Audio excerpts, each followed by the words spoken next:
إن الحمد لله والصلاة والسلام على من لا نبي بعده أما بعد فأعوذ بالله من الشيطان الرجيم بسم الله الرحمن الرحيم وقضى ربك ألا تعبدوا إلا إياه وبالوالدين إحسانا إما يبلغن عندك الكبر أحدهما أو كلاهما فلا تقل لهما أف ولا تنهرهما وقل لهما قولا كريما. وقال النبي صلى الله عليه وسلم رضا ربي رضا الوالد سخط ربي سخط الوالد إن الله وملائكته يصلون على النبي يا أيها الذين آمنوا صلوا عليه وسلموا تسليما. সকলে মহব্বতের সহিত ইব্রাহিমবাদ করে আল্লাহুম্মা সাল্লি আলা মুহাম্মাদিন ওয়া আলা আলি মুহাম্মাদিন কামা সাল্লাইতা আলা ইব্রাহিম ওয়া আলা আলি ইব্রাহিম ইন্নাকা হামিদুম মাজিদ. আল্লাহুম্মা বারিক আলা মুহাম্মাদিন ওয়া আলা আলি মুহাম্মাদিন কামা বারাকতা আলা ইব্রাহিম وعلى آل إبراهيم إنك حميد مجيد. আজি মরণ কালি মরণ মরিতে তো হইবে আহারে সোনার যৌবন মাটি না খাইবে আজকে মরলে কালকে দুই দিন পরের দিন কেউ পাবে না যাদের জন্য করলা কামাই তারা তো চিনবে না. একটু জিকির করি লা ইলাহা লা ইলাহা ইল্লাল্লাহ লা ইলাহা لا إله إلا الله لا إله لا إله إلا الله لا إله ভাইজান বহু দূরে মদিনা কেমনে যাব জানি না দয়া করে দয়াল আল্লাহ দয়া করে দয়াল আল্লাহ নসিব কর মদিনা লা ইলাহা লা ইলাহা ইল্লাল্লাহ লা ইলাহা লা ইলাহা ইল্লাল্লাহ মুহাম্মাদুর রাসূলুল্লাহ. সকলে বলি সাল্লাল্লাহু আলাইহি ওয়াসাল্লাম.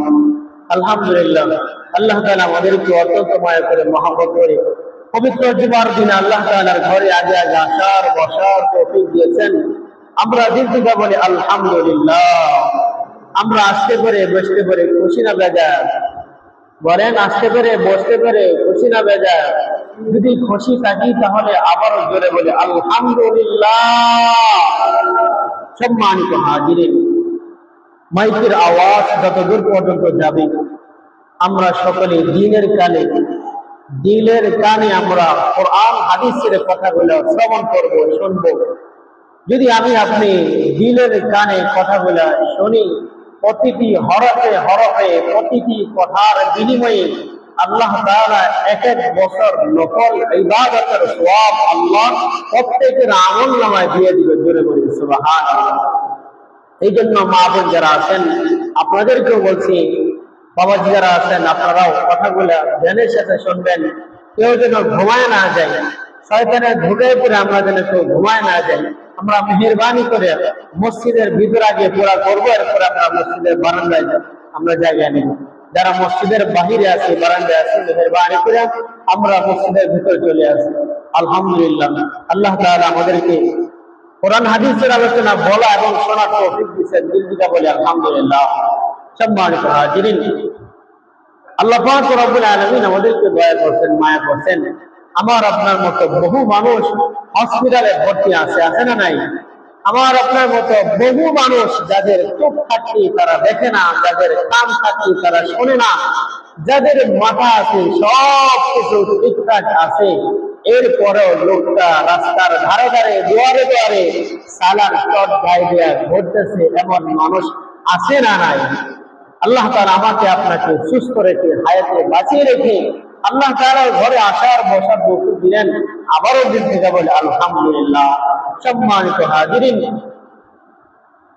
আল্লাহ পাক রব্বুল আলামিন কুরআনুল কারীমে বলেন, ইয়াউমা ইদিন তুহাদ্দিসু আখবারাহা, কাল কিয়ামতের ময়দানে এই মসজিদ আমার আপনার ব্যাপারে সাক্ষী দিবে। শুধু সাক্ষী দিয়ে থাকতে হবে না, এই মসজিদ আমাকে আপনাকে সাক্ষী দিয়ে আল্লাহর জান্নাতে নিয়ে যাবে। জোরে বলি সুবহানাল্লাহ। এই জন্য আমরা যারা আছি, যখন সুবহানাল্লাহ আলহামদুলিল্লাহ বলতে বলা হয়, মেহেরবানি করে একটু আওয়াজ দিয়ে বলবেন। বলবেন ইনশাআল্লাহ? বলবেন না সবাই ইনশাআল্লাহ? আল্লাহ তাআলা আমাদের তৌফিক দান করুন। সম্মানিত হাজিরিন, আমরা যে জবান দিয়ে কথা বলি, জবানটা কে দিয়েছে? বলেন কে দিয়েছে? কথা বলতে হবে, কে দিয়েছে? এই জবানটা আল্লাহ তাআলা দিয়েছে। আল্লাহ পাক রব্বুল আলামিন কুরআনুল কারীম বলেন, আল্লামাহুল বায়ান। আল্লাহ পাক রব্বুল আলামিন দুনিয়ার মানুষদেরকে ডাক দিয়ে বলে, দুনিয়ার মানুষেরা, আমি আল্লাহ তোমাদেরকে কথা বলার শক্তি দিয়েছি। যারা বলেন সুবহানাল্লাহ। যেহেতু আল্লাহ যারা আমাদেরকে জবান দিলেন, কথা বলার শক্তি দিলেন, তাহলে ওই রব, ওই মালিকের গুণগান গাইতে হবে কি হবে না? কথা বলেন। আল্লাহ পাক রব্বুল আলামিন কুরআনুল কারীমে বলেন, ওয়া রাব্বাকা ফাকাব্বির ওয়া সিয়াবাকা ফাতাহহির। আল্লাহ পাক রব্বুল আলামিন বলেন, ওয়া রাব্বাকা ফাকাব্বির। যদি জমিনের মধ্যে যদি আওয়াজ দিতে হয়, কথা যদি বলতে হয়, একমাত্র শুধুমাত্র আমি আল্লাহরই আওয়াজ দিতে হবে। জোরে বলেন সুবহানাল্লাহ। কার গুণগান গাইতে হবে? জোরে বলেন, কার গুণগান গাইতে হবে? একমাত্র শুধুমাত্র আল্লাহ তাআলার গুণগান গাইতে হবে। আল্লাহ পাক রব্বুল আলামিন কুরআনুল কারীম বলেন, ওয়া মা খালাকাতুল জিন্না ওয়াল ইনসা ইল্লা লিয়াবুদুন। আল্লাহু আকবার। আল্লাহ পাক রব্বুল আলামিন বলেন, আমি মানুষ এবং জিন্দেগিকে সৃষ্টি করিয়াছি কেবলমাত্র শুধুমাত্র আমি আল্লাহর গোলামি করার জন্য। জোরে বলি সুবহানাল্লাহ। গোলামি কার করতে হবে? জোরে বলেন না, গোলামি কার করতে হবে? গোলামি আল্লাহ তাআলার করতে হবে। কতক্ষণ পর্যন্ত গোলামি করব?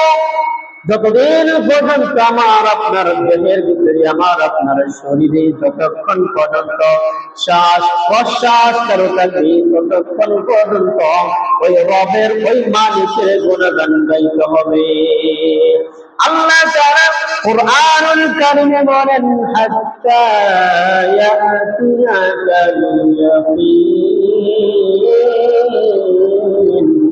আল্লাহ তাআলা বলে, বান্দারে কতক্ষণ পর্যন্ত আমি রবের গুণগান গাইবা, কতক্ষণ পর্যন্ত আমি মালিকের আলোচনা করবা, কতক্ষণ পর্যন্ত আমি মালিকের দরবারে রুকু দিবা, সাজদা দিবা, মাথা ঝুঁকাবা। আল্লাহ বলে বান্দা তোমার দেহের ভিতরে যতক্ষণ পর্যন্ত রূহ আছে ততক্ষণ পর্যন্ত তুমি আল্লাহর গোলামি করবা। জোরে বলি সুবহানাল্লাহ। আমার মুসলমান ভাই বন্ধুগণ, আল্লাহ পাক রব্বুল আলামিন তিনার গোলামির কথা বলেছেন, তিনার হুকুম মানার জন্য বলেছেন। তিনার হুকুম কতক্ষণ পর্যন্ত মানব? যতক্ষণ পর্যন্ত আমার আপনার দেহের ভিতরে রূহ নামে একটা জিনিস আছে। কথা বলেন ঠিক না ঠিক?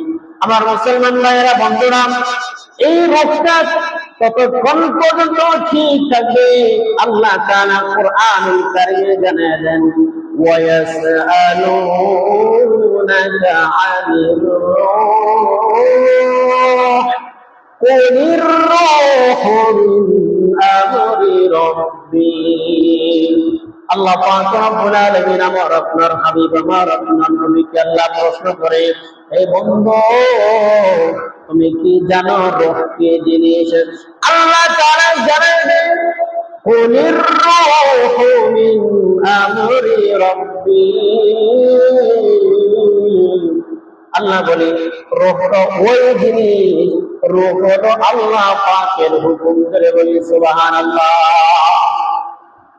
এই রূহটা ততক্ষণ পর্যন্ত সুস্থ সবল থাকবে যতক্ষণ পর্যন্ত এই দেহটা, যতক্ষণ পর্যন্ত আমি আপনি মালিকের দরবারে মাথা ঝুঁকাবো, সাজদা দিব, রুকু করবো, মালিকের গুণগান গাইব, ততক্ষণ পর্যন্ত আমার আপনার রূহটা ঠিক থাকবে। জোরে বলি সুবহানাল্লাহ। আমার মুসলমান ভাই বন্ধুগণ, আল্লাহ পাক রব্বুল আলামিন কোরআনুল কারীমে বলেন, ওয়ারাব্বাকা ফাকাব্বির। বান্দারে যদি জমিনের মধ্যে আওয়াজ দিতে হয়, আমি আল্লাহর আওয়াজ দিতে হবে। জোরে বলি সুবহানাল্লাহ। রবের গুণগান গাইতে হবে। দুনিয়ার সব কিছু ধ্বংস হয়ে যাবে, কোনো কিছু বাকি থাকবে না, শুধু আমার আপনার নেকামল বাকি থাকবে। আল্লাহ তাআলা বলে, ইয়াউমা লা ইয়ানফাউ মালু ওয়ালা বানুন ইল্লা মান আতাল্লাহা বিকলবিন সালিম। বলি আল্লাহু আকবার। আল্লাহ পাক রব্বুল আলামিন ইয়াউমা লা ইয়ানফাউ মালু ওয়ালা বানুন, তোমাদের ধন সম্পদ, তোমাদের টাকা পয়সা, তোমাদের সন্তান, তোমাদের পুত্র, তোমাদের বিবি, যত যা কিছু বলো না কেন, কোনো কিছু তোমাদের কাজে আসে না। ইল্লা মান আতাল্লাহ বিকলবিন সালিম, শুধু একটা জিনিস বাকি থাকবে, সেটা হলো বিশুদ্ধ অন্তর। করে বলি সুবহানাল্লাহ। আমার মুসলমান ভাইয়েরা বন্ধুরা, আল্লাহ পাক রব্বুল আলামিন এমন একটা সময় কায়েম করবে, যে সময় আমার আপনার সন্তান, আমার আপনার স্ত্রী, আমার আপনার আত্মীয় স্বজন কেউ কোনো উপকার আসবে না, কোনো উপকার পৌঁছাতে পারবে না, কোনো উপকার করতে পারবে না। আল্লাহ পাক রব্বুল আলামিন এমন একটা বিভীষিকা সময় আল্লাহ তাআলা তৈরি করবেন, সেটা হলো ময়দানে মাহশর। ময়দানে মাহশরটা কেমন হবে আল্লাহ তাআলা জানায় দেয়। আল্লাহ পাক রব্বুল আলামিন হাবিব জানায় দেয়, আল্লাহ তাআলা যখন কিয়ামতের ময়দানে কায়েম করবে, আল্লাহ পাক রব্বুল আলামিন সূর্যটা মানুষের অর্ধ হাত, অর্থাৎ মানুষের অর্ধ হাত উপরে আল্লাহ তাআলা সূর্যটা এনে দিবে। শুধু তাই নয়, আল্লাহ পাক রব্বুল আলামিনের হুকুমে 12টা মুখ দিয়া সূর্য তাপ দিতে থাকবে। এতটাই গরম হবে রে, মানুষের শরীর মানুষ ঘেমে যাবে। মানুষ এতটাই ক্লান্ত হবে, এতটাই কষ্টের মধ্যে মানুষ পড়ে যাবে। আমার মুসলমান ভাই বন্ধুগণ, সেই সময় বান্দারা ইয়া নাফসি ইয়া নাফসি বলতে থাকবে। আল্লাহ পাক রব্বুল আলামিন সেই কথা আল্লাহ কোরআনুল কারীমে তুলে ধরেছেন, ইয়াউমা ইয়াদউ কুবুরা ওয়া ইয়াসলা سعيرا আল্লাহ পাক রব্বুল আলামিন বলেন ইয়াউমা ইয়াদাউ সুবুরা বান্দা আল্লাহকে ডাকতে থাকে বলতে থাকে আল্লাহ মালিক আমাদেরকে মৃত্যু দিয়ে দেন এই যন্ত্রণা সহ্য হচ্ছে না এই কষ্ট আমাদের সহ্য হচ্ছে না বাড়ির মধ্যে যখন সূর্য তাপ দেয় মানুষ ঘেমে যায় মানুষ এতটাই কষ্ট শুরু হয় মানুষের শরীরটা একদম পুরে কঙ্কাল হয়ে যায় শুধু তাই নয় এই জমিনটা তামার মতো হয়ে যায় জোরে বলি নাউযুবিল্লাহ আমার মুসলমান ভাই বন্ধুগণ আল্লাহ পাক রব্বুল আলামিনের কাছে বান্দারা মৃত্যু চাইবে বলবে আল্লাহ বলি কষ্ট সহ্য করতে না আল্লাহ আপনি আমাদেরকে মৃত্যু দিয়ে দেন আল্লাহ তাআলা কোরআনুল কারীমে সেটাও তুলে ধরেছেন মালা ইয়ামুতু ফিহা ওয়ালা ইয়াহইয়া বান্দারা যখন আল্লাহ তাআলার কাছে মৃত্যু চাইবে বান্দা আল্লাহ তাআলার কাছে মৃত্যু চাইবে আল্লাহ তাআলা বান্দাকে ডাক দিয়ে বললেন আজকে তোমাদের মৃত্যু হবে না তোমরা কেউ জীবিত থাকবে না অর্থাৎ তোমরা কষ্টের মধ্যে তোমাদের সময়টা পার হবে বলে বলি নাউযুবিল্লাহ আমার মুসলমান ভাইয়েরা বন্ধুরা একটা নেকির জন্য বাপ ছেলের কাছে ছেলে বাবার কাছে দৌড়াবে ছেলে বাবাকে ডাক দিয়ে বলবে আল্লাহ ছেলে বাবাকে ডাক দিয়ে বলে বাবা বাবাকে দুনিয়াতে কত কষ্ট আমার জন্য করেছ ও বাবা দুনিয়াতে কত কষ্ট করেছ রাতে দিন বানাইছ দিনকে রাত বানাইয়া পরিশ্রম করেছ বাবা তোমার রক্তগুলি পানিয়ে পরিণত করেছ বাবা কত কষ্ট করেছ ও বাবা আমার একটা নেকির প্রয়োজন বাবা বলবে আমি তো বিবাহ করি নাই সন্তান দৌড়ে মায়ের কাছে যাবে মাকে ডাকিয়া বলবে মা ও মা আমার একটা মাত্র নেকির প্রয়োজন মাকে একটা নেকি দাও সন্তান মায়ের কাছে নেকি চাইবে মা ডাকিয়া বলবে সন্তান আমার তো দুনিয়াতে বিবাহ হয় নাই সন্তান মাকে অনেক বুঝাইতে চেষ্টা করবে মাকে ডাকিয়া বলবে মা ও মা তুমি তো আমি যদি অসুস্থ হয়ে গেছি তুমি আমার জন্য কত জান ভিক্ষা দিয়েছ কত আল্লাহকে ডাকছো আল্লাহ গো আমার জানটা নিয়ে আমার কলিজা টুকরা সন্তানের জানটা বাঁচায় দাও ও মা দুনিয়াতে কত মান্যত করেছ কত আল্লাহর কাছে ভিক্ষা চাইছ আমার জানের জন্য কত ভিক্ষা চাইছ মা ও মা আমি অসুস্থ হয়ে গেলে তুমি সারা রাত জেগে জেগে আমার সেবা করেছ মাগো ও মা আমি যখন খানা পিনা বন্ধ করে দিয়েছি মা তুমি তো বহুবার না খেয়ে সময়টা পার করছো রাত পার করতাম ও মা মা আমার আজকে একটা মাত্র নেকির প্রয়োজন একটা মাত্র নেকি দাও মা সন্তান আমার তো দুনিয়াতে বিবাহ পাই না করে বলি নাউযুবিল্লাহ আল্লাহ তাআলা কোরআনুল কারীম তুলে ধরেছেন ইয়াউমা লা ইয়ানফাউ মালু ওয়ালা বানুন ইল্লা মান আতাল্লাহা বিকলবিন সালিম জোরে বলি আল্লাহু আকবার আমার মুসলমান ভাইরা বন্ধুরা আল্লাহ তাআলা আয়াতের মধ্যে বলেন ইয়াউমা ইয়াফিরুল মারউ মিন আখিহি ওয়া উম্মিহি ওয়া আবিহি ওয়া সাহিবাতিহি ওয়া বানিহি সন্তান মাকে বলবে মা একটা মাত্র নিকি দাও একটা নিকি হলে আমি জান্নাতে যেতে পারবো মা বলবে না না আমার তো নিকি প্রয়োজন সন্তান বাবার কাছে দৌড়াবে বাবা নিকি দিবে না ভাই ভাইয়ের কাছে দৌড়াবে বলবে ভাই দুনিয়া বিপদে করলে তুমি ঝাঁপায়া বলছো ভাই তো আমার একটা মাত্র নিকির প্রয়োজন ভাই ভাইকে ভুলে যাবে চিনবে না সেই মুহূর্তে আল্লাহ পাক রব্বুল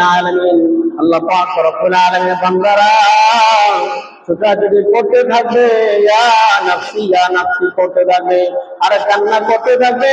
সেই বান্দাগুলি আল্লাহ তাআলার কাছে পানি করবে, পানি পিপাসায় জিহ্বা একেবারে নাভি পর্যন্ত নেমে যাবে। আল্লাহ পাক রব্বুল আলামিন বান্দাকে পচা রক্ত এবং পুষ কেটে দিবে। পচা রক্ত এবং পুষ খাওয়ার সাথে সাথে পায়খানা রাস্তা দিয়া নারী বুড়ি জব্দ পায়া পড়বে, চলে বলি নাউযুবিল্লাহ।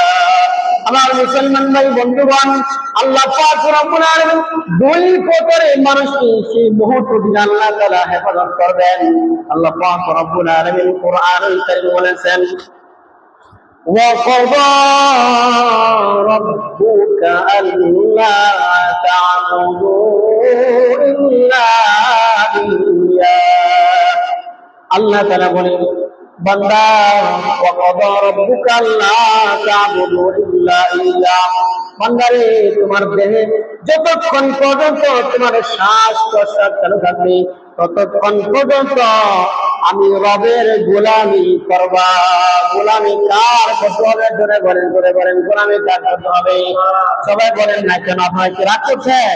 কথা বলেন না কেন? গোলামি কার করতে হবে? গোলামি করতে হবে একমাত্র শুধুমাত্র আল্লাহ তাআলার। আমার মুসলমান ভাইরা বন্ধুরা, আল্লাহ পাক রব্বুল আলামিন কোরআনুল কারীমে বলেছেন, ওয়াসজুদ ওয়াকতারিব। আল্লাহ পাক রব্বুল আলামিন বলেন, বান্দা তুমি যখন বিপদে পড়ে যাও, তুমি মেম্বারের কাছে চলে যাও, তুমি চেয়ারম্যানের কাছে চলে যাও, তুমি এমপি মন্ত্রীর কাছে চলে যাও, তুমি তোমার নেতার কাছে চলে যাও, বান্দা একটা বার তুমি কি আমার খুবতি বয়সে জানিয়া তুমি একটা বার কি আমি আল্লাহর কাছে তোমার সমস্যার কথা বলতে পারলা না? ও বান্দা, তুমি কি কোরআনে পড়ো নাই? ওয়াসজুদ ওয়াকতারিব, বান্দা তুমি তো কোরআনে পড়েছো, সিজদা দ্বারা আমি আল্লাহ নিকটবর্তী হয়ে যায়। জোরে বলেন সুবহানাল্লাহ। কার নিকটবর্তী হয়ে যায়? জোরে বলেন। কার নিকটবর্তী হয়? আল্লাহ তাআলা নিকটবর্তী হয়ে যায়। আমার মুসলমান ভাইরা বন্ধুরা, বলতেছিলাম এক নম্বর যে কাজ করলে আল্লাহ তাআলা ময়দানে মাহশর আল্লাহ তাআলা সেই মুহূর্তে আল্লাহ তাআলা বান্দাকে সেই মুহূর্তে আল্লাহ তাআলা বিদায় হিসেবে জান্নাত দিবে। একমাত্র গোলামি করতে হবে শুধুমাত্র কেবলমাত্র কার? গোলামি করতে হবে আল্লাহ তাআলার। দুই নম্বর আল্লাহ তাআলা বলেন, ওয়াবিল ওয়ালিদাইনি ইহসানা। আল্লাহ পাক রব্বুল আলামিন বলেন, তোমরা তোমাদের মা বাবার সাথে সদাচরণ করো, তোমরা তোমাদের মা বাবার সাথে ভালো আচরণ করো। করে বলি সুবহানাল্লাহ। আমার মুসলমান ভাইরা বন্ধুরা, তাহলে এক নম্বর হলো আল্লাহ তাআলার গোলামি করতে হবে। দুই নম্বর মা বাবার সাথে ভালো আচরণ করতে হবে। যদি মা বাবার সাথে ভালো আচরণ করি তবে আল্লাহ তাআলা সেই কিয়ামতের ময়দানে যেদিন সকলে ইয়া নাফসি করতে থাকবে, সেদিন আল্লাহ পাক রব্বুল আলামিন এই দুই প্রকারের মানুষ আল্লাহ তাআলা বিদায় হিসেবে জান্নাত দিবে। জোরে বলি সুবহানাল্লাহ। আল্লাহ আল্লাহ, क्या मुबारक नाम है, अल्लाह अल्लाह आशिकू का काम है। আমার মুসলমান ভাইয়েরা বন্ধুরা, তাহলে আল্লাহ তাআলা দুইটা কথা বলছেন। এক নম্বর আল্লাহর গোলামি করতে হবে। কতক্ষণ? যতক্ষণ পর্যন্ত দেহের ভিতরে আমার আপনার শ্বাস প্রশ্বাস, ততক্ষণ পর্যন্ত আমার আপনার ভিতরে রোগটা চালু থাকবে, ততক্ষণ পর্যন্ত ওই রবের গোলামি করতে হবে। আল্লাহ তাআলা কোরআনে কারীম বলেন, قل إن صلاتي ونسكي ومحياي ومماتي لله رب العالمين।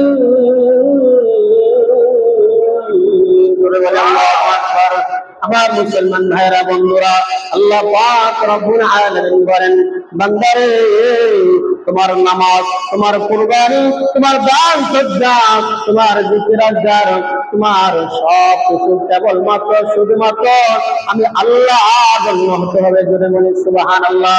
আমার মুসলমান ভাইরা বন্ধুরা, তাহলে দুইটা কথা আল্লাহ কোরআন বলছেন। এক নাম্বার কথা হলো আল্লাহর গোলামি করতে হবে। ততদিন পর্যন্ত বাঁচবো ততদিন পর্যন্ত আল্লাহ তাআলার গুণগান গাইতে হবে। কথা বলেন ঠিক না ভাই? হ্যাঁ, কথা বলেন না কেন? হ্যাঁ, যারা সপ্তাহে একদিন আছেন তারা কি আল্লাহর গোলামি ঠিক করে করতেছেন? আপনারা বলেন।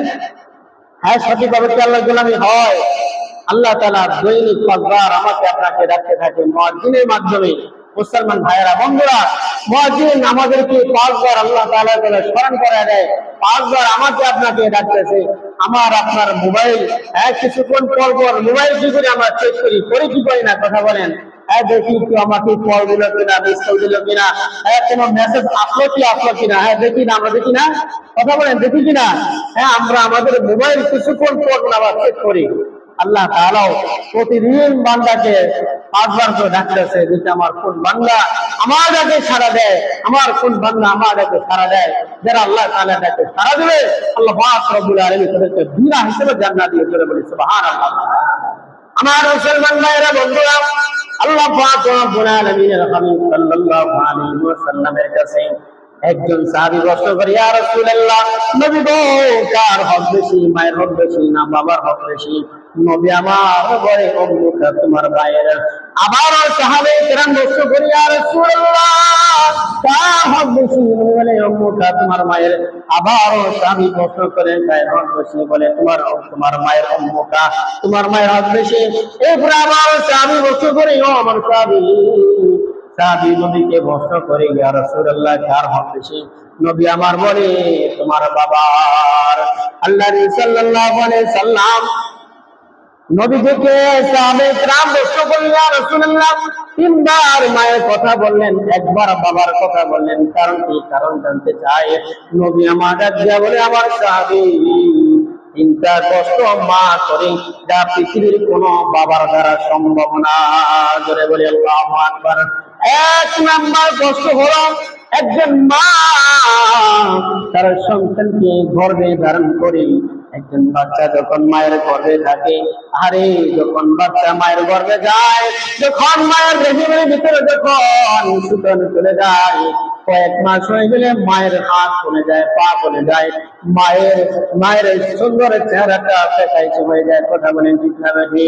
যখন সময় বাড়তে থাকে, মার হাত চলে যায়, মার পা চলে যায়, মা ঠিক করে খানা খাইতে পারে না, মা বমি করে সব পালাইয়া দেয়। কথা বলেন ঠিক না বেশি? যখন আর 2টা 3টা বাজে, আমি আপনি যখন মায়ের গর্ভে ছিলাম, আমার মুসলমান ভাইরা বন্ধুরা, একটু দিলের কানে কথাগুলো শ্রবণ করেন।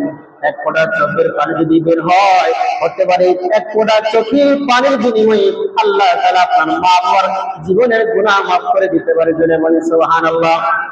আমার মুসলমান ভাইরা বন্ধুরা, আমি আপনি যখন মায়ের গর্ভে ছিলাম, কত কষ্ট মা করিয়েছি। রাত যখন গভীর হয়ে গেছে, আমাদের নড়াচড়া বেড়ে গেছে, তখন রাত যখন গভীর হয়েছে, আমি আপনি হাত দিয়া পা দিয়া মায়ের পেটের ভিতরে কত লাথি মারছি, কত ব্যথাই না দিয়েছি। আমার মুসলমান ভাই বন্ধুগণ, আমার ভাইরা বন্ধুরা, একজন বাচ্চা যখন মায়ের গর্ভে যায়, যখন বাচ্চার বয়স 6 থেকে 7 মাস হয়ে যায়, 6-7 মাস হয়ে গেলে মায়ের বাচ্চাদারিটা খবরটা পুরাপুরি হয়ে যায়। সাহাবায়ে কেরাম নবীকে প্রশ্ন করি, ইয়া রাসূলুল্লাহ, নবী গো, একজন বাচ্চা কতটুকু বড় হয়? একজন মা তার বাচ্চাদের কি পরিমাণ লম্বা হয়? নবী বলে 7 ইঞ্চি পরিমাণ। নবীজি সাল্লাল্লাহু আলাইহি ওয়াসাল্লামকে সাহাবায়ে কেরাম প্রশ্ন করি, ইয়া রাসূলুল্লাহ, আল্লাহ নবী, বাচ্চার বয়স যখন 8-9 মাস হয়ে যায়, বাচ্চা জানি বড় হয়, খবরটা বড় হয় নাকি মায়ের, নাকি বাচ্চা বড় হয়? নবীজি বলে, বাচ্চা বড় হয়, কিন্তু মায়ের বাচ্চা জানিটা বড় হয় না। সাহাবায়ে কেরাম নবীজিকে প্রশ্ন করি, ইয়া রাসূলুল্লাহ, মায়ের খোবাটা, মায়ের পেটটা ছোট, বাচ্চা তো বড় হইতেছে, মায়ের কি কষ্ট হয় কিনা, বাচ্চার কষ্ট হয় কিনা? নবীজি সাল্লাল্লাহু আলাইহি ওয়াসাল্লাম বলেন, যখন বাচ্চার বয়স 8-9 মাস হয়ে যায়, আল্লাহ পাক রব্বুল আলামিন ফেরেশতাকে আদেশ করেন, ও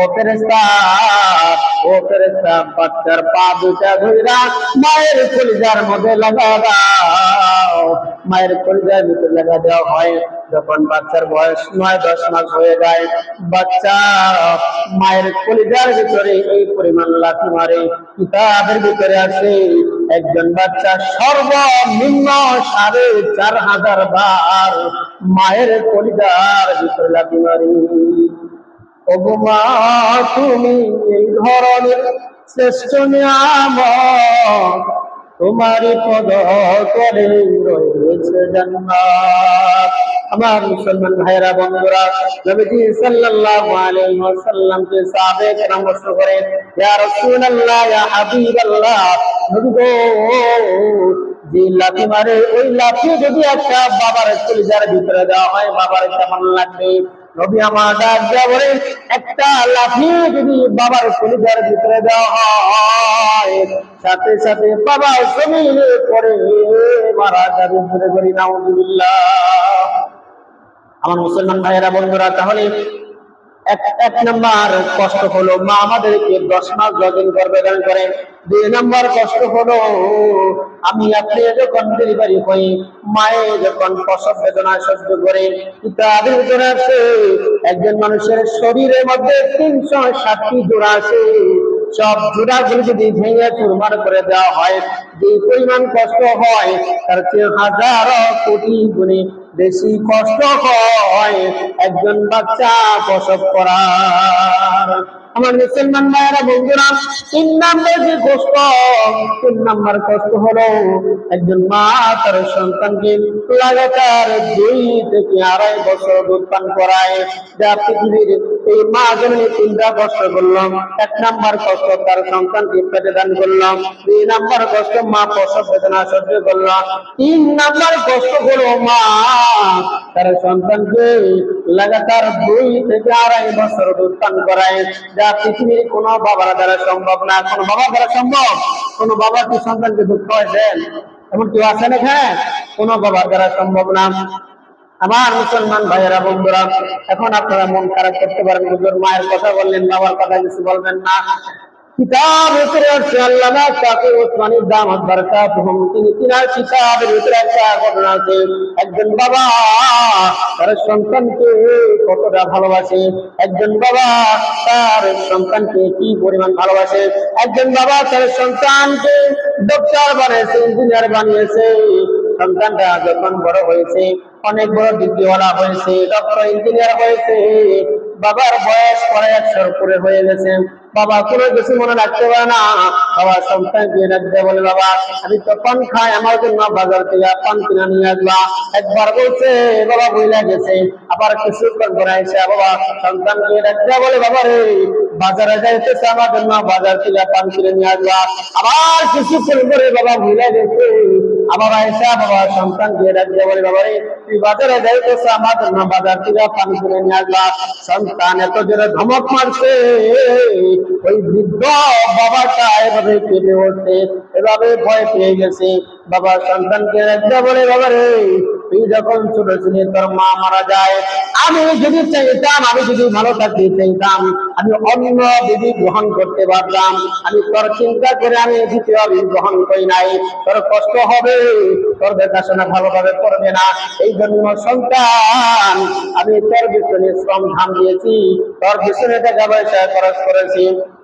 আমার মুসলমান ভাইয়েরা বন্ধুরা, এভাবে যখন বাবা সন্তানকে বলতেছে, বুঝাই দিয়েছে, বাবা তার সন্তানের হাতের মধ্যে একটা চাবি দিছে, বলে সন্তান ওই আলমারি দেখো, আলমারির ভিতরে একটা ডায়েরি আছে। চাবিটা দিয়া সন্তান আলমারি করতেছে, আর মনে মনে ভাবতেছে মনে হয় এখানে কোনো টাকা পয়সা আছে, টাকা পয়সা আছে। এটা ভাইবা খুশি আলমারি করতেছে। একটা ডায়েরি দেখা যায়, ডায়েরি যখন ডায়েরি গুলা খুলে এক একটা পাতার মধ্যে অনেকগুলা চুল দেখা যায়, দাঁড়িয়ে দেখা যায়। বাবা সন্তানকে ডাকতে বলি, সন্তান এই যে দেখো, আমি যখন তোমাকে নিয়ে তোমার পুকুর বাড়িতে বেড়াইতে গেছিলাম, তোমার কাকার বাড়িতে বেড়াইতে গেছিলাম, তুমি আমাকে একটা কথা প্রতিবার জিজ্ঞাসা করছো। একটা পাখি নারকেল গাছের মধ্যে বসা ছিল, আমাকে জিজ্ঞাসা করছো বাবা এটা কি? আমি বলেছিলাম ওটা পাখি। আবার প্রশ্ন করছো বাবা এটা কি?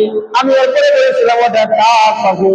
এইভাবে তুমি আমাকে 25 বার জিজ্ঞাসা করেছ, যতবার জিজ্ঞাসা করেছ ততবার আমি বাবার চুলের মধ্যে দাঁড়িয়ে পড়ে জোরে টান মারছ। অনেকগুলা দাড়ি উঠে গেছে, অনেকগুলা চুল উঠে গেছে। আমি বাবার বড় কষ্ট হয়েছে, আমি বাবার বড় কষ্ট লাগছে। এরপরেও আমি বাবা তোমার দুই গালে, তোমার দুই ঠোঁটে, তোমার কপালে চুমা খায়া তোমার 25 বার আমি উত্তর দিয়েছি বাবা এটা কাক পাখি। আমার মুসলমান ভাইয়েরা বন্ধুরা, এই জন্য যাদের আব্বা আম্মা আছে, মেহেরবানি করে কখনো আব্বা আম্মার সাথে খারাপ আচরণ করবেন না। কখনো ভালো মন্দ জিজ্ঞাসা করলে ভালো উত্তর দিবেন। আমি আমার কথাই বলি, আমার বাবা মাকে অনেক কষ্ট করে লেখাপড়া করেছে, সেই ছোটবেলার স্মৃতিগুলা মনে হইলে চোখ দিয়ে পানি আসে। আরে অন্যের বাড়িতে মাটি কাটা কাজ করছে, অগ্রিম টাকা নিয়ে আমার মাদ্রাসার বেতন দিয়েছে, কত কষ্ট না আমার আপনার বাবা করেছে। আমার মুসলমান ভাইরা বন্ধুরা, আমরা যখন ছোট ছিলাম, আরে আমার আব্বা আপনার আব্বা কত কষ্টে আমার আপনার বিষয়ে টাকা পয়সা খরচ করেছে। আজকে অনেকের আব্বা আম্মা দুনিয়াতে আছে, কিন্তু আব্বা মা থাকা সত্ত্বেও ভালো আচরণ করে না। কথা বলেন ঠিক না ঠিক? আমার মুসলমান ভাইরা বন্ধুরা, এই জন্য অনেকেই দেখি এমন এমন কিছু ঘটনা চোখের সামনে আসে। হ্যাঁ, সন্তান মায়ের গায়ে হাত তোলে, বাবার গায়ে হাত তোলে। এই জন্য যারা এই সমস্ত কাজ করেন, নবীজি সাল্লাল্লাহু আলাইহি ওয়াসাল্লাম বলেন, কোন মা যদি সন্তানের উপর রাজি খুশি থাকে, আল্লাহ ওই সন্তানের উপর রাজি খুশি। ধরে বলে সুবহানাল্লাহ। কোন মা যদি কোন সন্তানের উপরে বেজার থাকে, ওই আল্লাহ ওই সন্তানের উপরে বেজার। ধরে বলি নাউজুবিল্লাহ।